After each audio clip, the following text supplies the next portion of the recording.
Hey, welcome back to Road Dog Does Politics, back with another video. This time the Tory manifesto came out a couple of days ago. I know I'm a bit late with it, but let's get straight into it. Conservative manifesto. Have you seen it? Because so far it's looking like the nasty party all over again. I mean, some people have said on the news that Theresa May and her team, Theresa May's team, as she's calling herself and her cronies now, her team, not the party, the team, have gone more centrist. I don't think that's true. Based on her opening manifesto speech she gave, it certainly gave the impression that she was going a bit towards the left. I don't think so. It was quite rousing, it was quite inspirational, you could say. It gave a lot of hope, potentially, saying that she'd work for everybody, not just the privileged few. That's more of a Labour slogan, sorry. But to anyone who had heard it, it did sound, credit to her, it sounded okay. It sounded like, you know, giving hope to people. But in terms of policies, I just think it's getting to the point where she thinks that she can do literally whatever.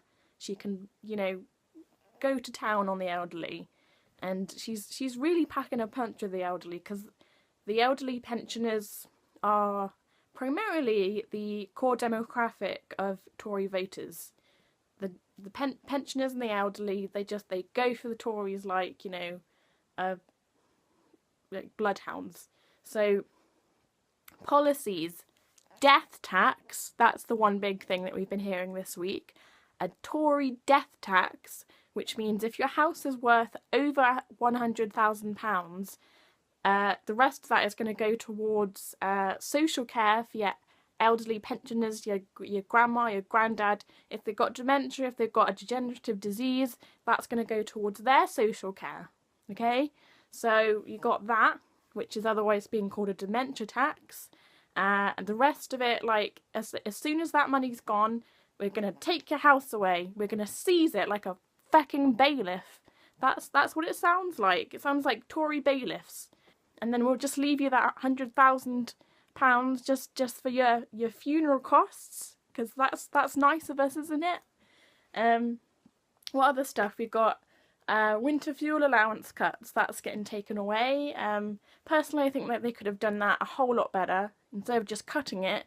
There are a lot of sort of middle class pensioners who don't necessarily need the winter fuel allowance, just because they can pay for it themselves. A lot of people have said, like, I don't need it, I can just give it to someone more needy than me, and like give it like an opt-in option. So like I could potentially give that money that went to my winter fuel allowance for me. I could then say no, I'm going to give that to somebody else who needs it more than me, who lives in a freezing cold house and can't afford to pay my electricity. Another thing is school kids, school meals. I'm going to take that away from primary school kids. No more lunches for you. No more lunches for you. You don't need it. What else? Fox hunting. Lift the ban on fox hunting, because we all have a little fox chase of like murdering innocent creatures in the countryside. Woohoo! You know what right-wing media Daily Mail says? It's Theresa May finally being honest with you. Being honest. Can you even believe? I mean, they're mugging you.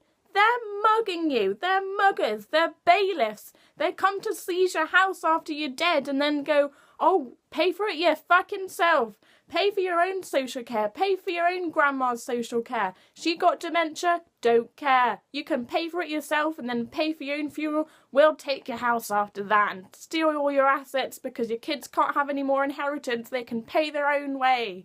And we're going to take your fuel allowance off you, and we won't give it to you anymore. You'll have to just sit there and freeze in your little house in your little chair, and there's no one there to look after you because we cut all the funding for social care nurses. That's gone as well, and there's only one person, the neighbour, that comes once a week just to check if you're still alive. They don't care. They're muggers. They're mugging you for all you're worth, and they don't care because they're like, cheerio folks, we're just gonna canter off into the countryside and butcher some foxes, yippee! You know, Labour and Jeremy Corbyn, all they're asking is just for the richest people in society just to pay a little bit more tax, just a little bit more. £7 a week is what it is. £7 a week that will go into public services and paying for the people who have nothing, But you know what? The wealthy people don't want to pay it because they love this huge, massive wealth gap between the rich and the poor. It puts poor people in their place. They know where they are.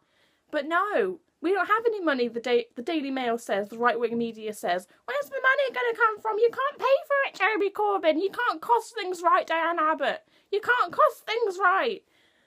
And oh my God, the money is there. I swear to you, the money is there. It's being held up by, you know, offshore tax havens. You've heard it before, the Panama Papers a couple of years ago. The scandal that was that, you know, politicians were just moving money across, millionaires, billionaires. It's all there, dark money, it's there. And people are like, oh, we can't afford it because austerity. It's there. You're living a shitty life in a shitty house with, you know, leaks and mould all over the place. You can't fix anything because your rent is too high. And, you know, George Osborne is sat in his London Evening Standard editor saying, oh, we're going to have to dig deep. And whilst he's having a banquet in, like, Houses of Parliament somewhere, you know, living the high life. You know, you can call me naive if you want, and you can call me, like, ignorant, not intelligent, I don't know politics, etc. I can take that. But at the end of the day, this is a two-horse race. It's either Tories or Labour. And I think I know what I'm going to vote for. So anyone that's watching this, if you've got parents, if you've got grandparents still alive, go talk to them and persuade them why it's a bad idea to vote Conservative. Because despite what the media says, this is a right-wing, almost fascist party who just want to take from the poor. All the time take from the poor. They don't care. They're just callous, mean, nasty people. Yeah. That's the end of my rant. I've gone on for far too long. So don't forget to subscribe to my channel if you like. And I will see you again in another video. Ta-ra, folks.